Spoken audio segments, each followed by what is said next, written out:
Sepakat kan? Memandu tak sepakat? Terima kasih. Kaji Pak. Harapan dari Hulu buat Pak masyarakat sana. Terima kasih.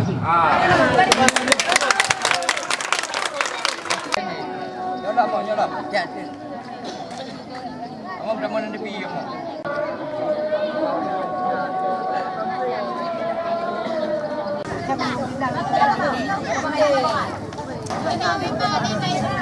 Kan kampung kami dengan barang semua.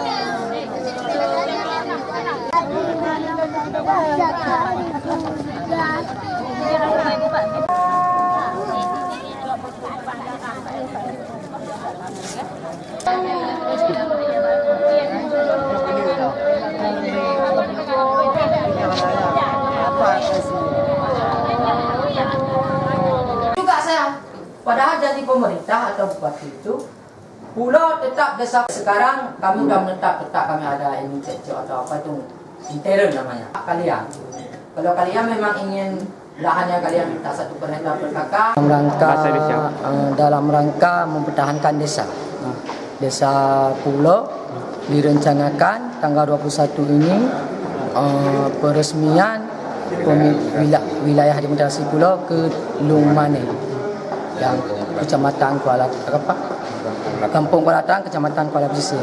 Sampai kejadian kayak ini persoalan awal kami tanggal 13 dapat undangan kecil pulau dengan Tuhaput pulau. Dalam undangan itu katanya